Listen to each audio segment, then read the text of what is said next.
오늘 말씀 제목은 렘넌트가 따라가야 할 것, 렘넌트가 따라가야 할 것이란 제목입니다. 오늘부터 한 달 동안 아브라함에 대한 말씀을 같이 매주 나눌 건데, 아브라함은 갈대아 우르라는 곳에 살고 있던 아담과 셋의 후손이고, 또 노아의 아들인 셈, 함, 야벳 중에 셈의 후손이에요. 근데 함과 야벳의 후손은 언약을 놓쳤는데 셈의 후손들은 언약을 이어받았어요. 미래에 이제 그 이스라엘 백성들, 또 그리스도도 이 셈의 후손에서 나온 거고, 우리 한국인도 셈의 후손인데, 근데 이제 문제는 대를 이을수록 언약 전달이 점점 안 되니까 점점 심해져 갔어요.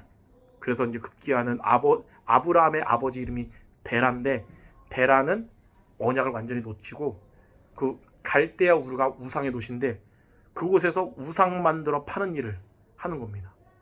그러니까 언약의 사람이 지금 우상 숭배 나라에서 제일 심한 사람 된 거야.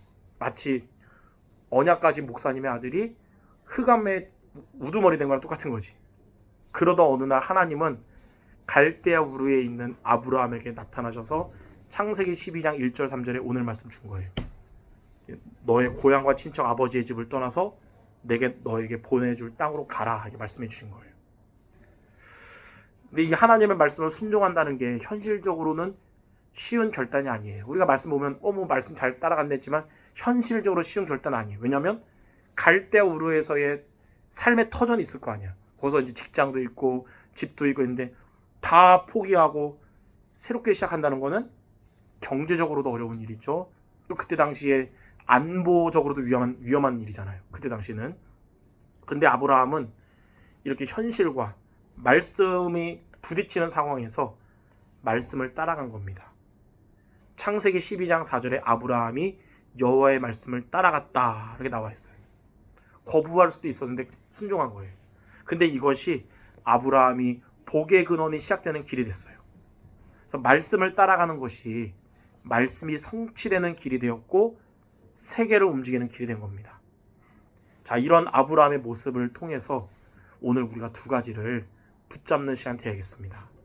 자, 첫째로 말씀과 반대되는 길을 따라가는 것이 불신앙입니다. 아브라함이 가나안 땅으로 이제 말씀 따라서 왔어요. 근데 가나안 땅에 왔는데 기근이 드는 거, 그러니까 힘들어진 거지. 그러니까 이들은 애굽으로 갔어요. 근데 애굽은 어떤 곳이냐? 갈대아 우르만큼이나 우상이 심각하고 언약이 없는 곳인데, 아브라함의 선택의 기준이 말씀이 아니고 먹고 사는 것이 기준되니까 언약의 땅 가나안을 버리고 언약이 없는 애굽 땅으로 가게 된 거예요. 하나님이 왜 아브라함을 가나안으로 보내셨냐면 그곳에서 언약을 붙잡고 후대에게 언약 전달해서 훗날 후대에서 그리스도가 오시니까 그곳을 지키게 하셨는데, 기준이 딴 게 되니까, 육신적 기준 되니까 버리고 애굽으로 간 것이죠. 이렇게 육신적인 기준으로 말씀과 반대되는 선택하는 걸 보고 불신앙이라고 해요. 근데 성경 봐서 알겠지만 애굽에 갔던 아브라함은 엄청난 고통을 겪고 다시 돌아오게 됐어요. 그래서 우리는 말씀과 내 생각이 부딪힐 때 잠언 14장 12절 말씀을 기억하면 돼요. 그러면 틀린 선택 안 하게 돼요. 어떤 말씀이냐면, 어떤 길은 사람이 보기에 바르나 필경은 결국은 사망의 길이니라. 그래서 우리는 내 생각에 맞는 불신앙이 아니라 하나님의 말씀을 따라가는 자가 되어야 되는 거. 첫 번째로 붙잡아야겠어요. 자, 두 번째, 말씀을 따라갈 때 하나님이 주시는 축복을 알아야 돼요.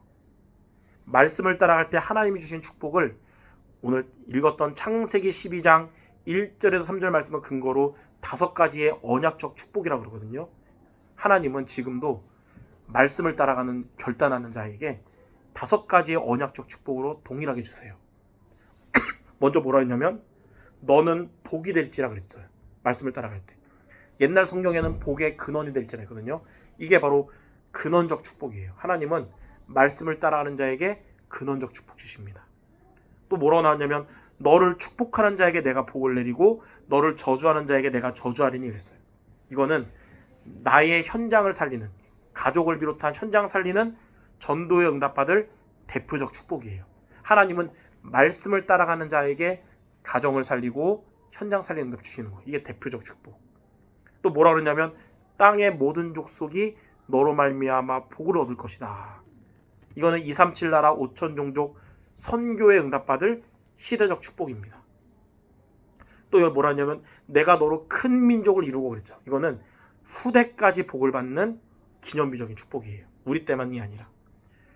그리고 마지막으로 너를 능히 당할 자 없으리라. 하나님이 주시는 언약적 축복은 사람들도 사탄도 아무도 막을 수 없는 불가항력적 축복입니다. 하나님은 아브라함에게 이렇게 하셨듯이 이 시대의 렘넌트들이 말씀 따라가는 결단하고 나아갈 때 언약적 축복을 우리에게 주실 거라는 거예요. 그래서 결론적으로 여러분들은 불신앙을 버리고 말씀을 따라감으로써 하나님이 주시기로 약속하신 언약적 축복받는 증인 되시기를 바랍니다. 기도하겠습니다. 하나님, 우리가 살아가는 현실에 내 생각을 따라가려는 마음과 또 이거랑 안 맞는 말씀과 부딪힐 때가 간혹 놓입니다. 그때 우리가 때로는 계산하지 않고 하나님의 말씀에 순종할 수 있는 힘을 주셔서 아브라함처럼 말씀을 따라가게 하시고 그러한 우리에게 약속하신 언약적 축복이 우리에게 임하게 하여 주옵소서. 예수 그리스도 이름으로 기도드립니다. 아멘.